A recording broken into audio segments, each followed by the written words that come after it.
Welcome to part 10 of the New South and the Wild West. Now we're going to take a look at a two-part series on the final Indian Wars. When we think of the stereotype of North America Native Americans, we have a tendency to think of the Plains Indians. And there's a reason why for that. For one, they were the last to be subjugated. And second, they were the ones that were most glamorized in media through movies and things like the Buffalo Bill's Wild West and things like that, right? Now, the Plains Indians were the last group to be subjugated, and therefore they were the subject of the last Indian Wars here in the Civil War and post-Civil War era. Now, one of the methods that was used to try and subjugate the Native Americans was to eliminate their food supply. In other words, mass hunting of the bison herds. Bison herds used to number in the millions. It would flow across the plains, probably looking like large flocks of birds in comparison, right? Clearly a lot larger than any birds around, but at any rate, as railroads crisscrossed the nation, you started having mass hunts of these bisons, and you started to see their numbers dwindle just exponentially.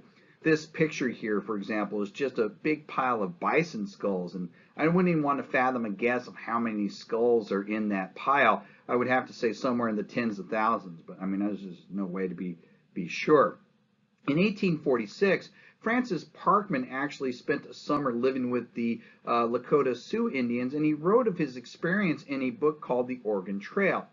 Now, in that book, The Oregon Trail, published in 1849, he foresaw that the lifestyle of the nomadic nations cannot persist in the face of continuing white incursions into the region.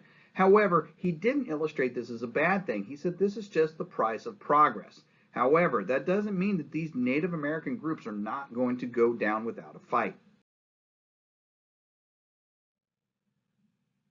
And we see this even during the Civil War. I mean, while the Union Army was engaged in the Confederacy, they also allocated resources to engage the Native Americans.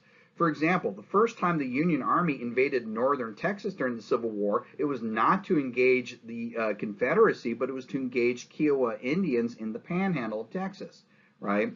Now, in the northern regions, you actually had a massacre that would lead to Union Army involvement in 1862. It's known as the Santee Sioux uprising.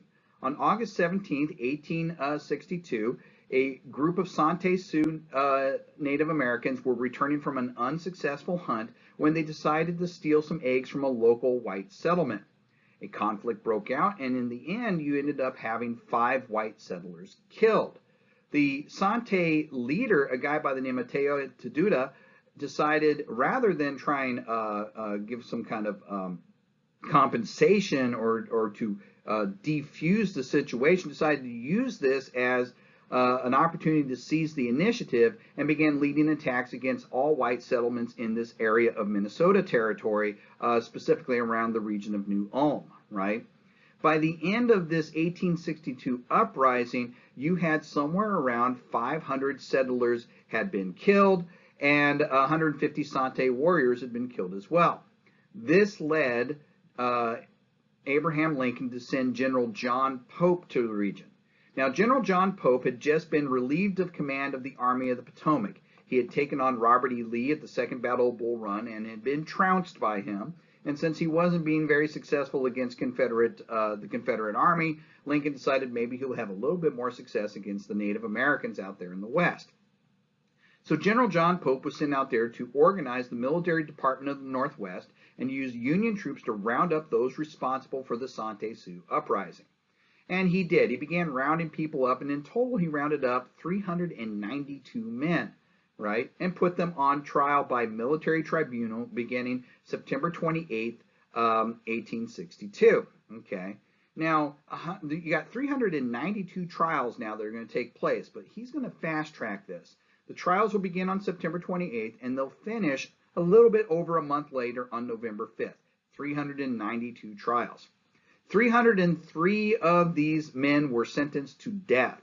16 were sentenced to prison terms, and 73 were acquitted. And the U.S. Army began to make preparations for the execution of 303 people. And even Lincoln became concerned. That was kind of excessive, even in his mind's eye, right? A mass hanging of 303 Native Americans. And so he ordered a review of these cases. He stated that he was anxious not to act with so much clemency as to encourage another outbreak on the one hand, nor with so much severity as to be real cruelty on the other. And so I ordered a careful examination of the records of the trials to be made in view of the first, and ordering the execution of such that had been proved guilty of violating females. Okay. The result of this is that the number of those sentenced to death went from 303 to 38.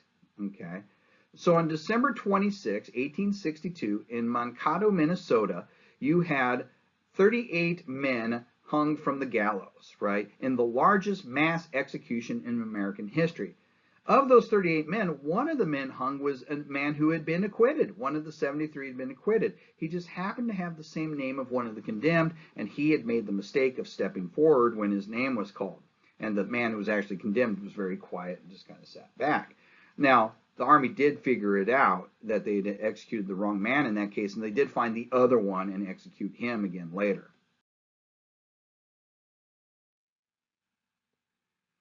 Also during the Civil War, you had an incident that took place in Colorado known as the Sand Creek Massacre, right? The Sand Creek Massacre begins with the settlement of Cheyenne and Arapaho to the region. They had been pushed out of the Dakota territories when the Lakota Sioux had been pushed into that territory when they were displaced from Minnesota. So they got pushed west, and therefore the Arapaho and the Cheyenne got pushed west as well. Okay.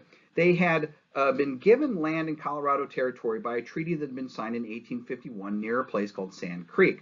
But as more and more settlers arrived in the area, they kept having more and more issues with white incursions on their land.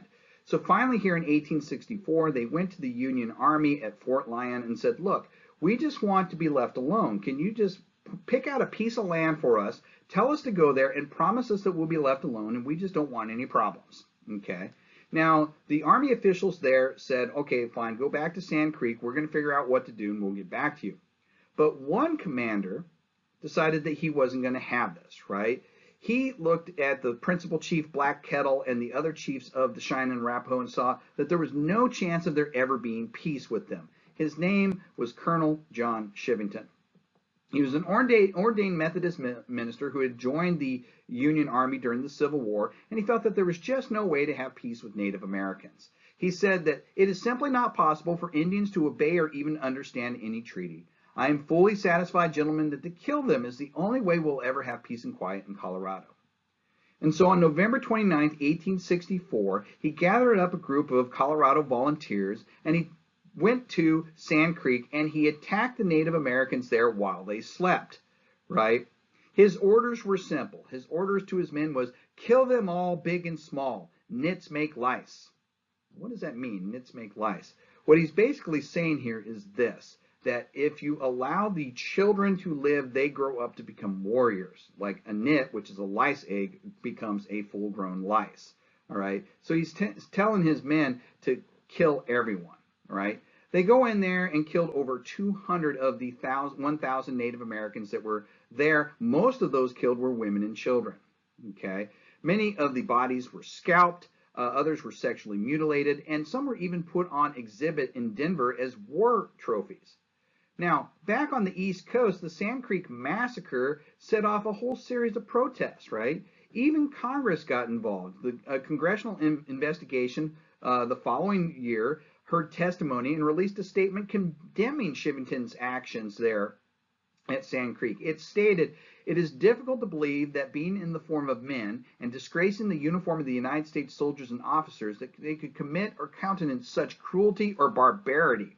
That's from a Congressional Joint Committee on the Conduct of the War of 1865, right? But despite this, there was still no disciplinary action, right? Colonel John Chivington was not court-martialed for this. Nobody ever paid any kind of cost for this massacre.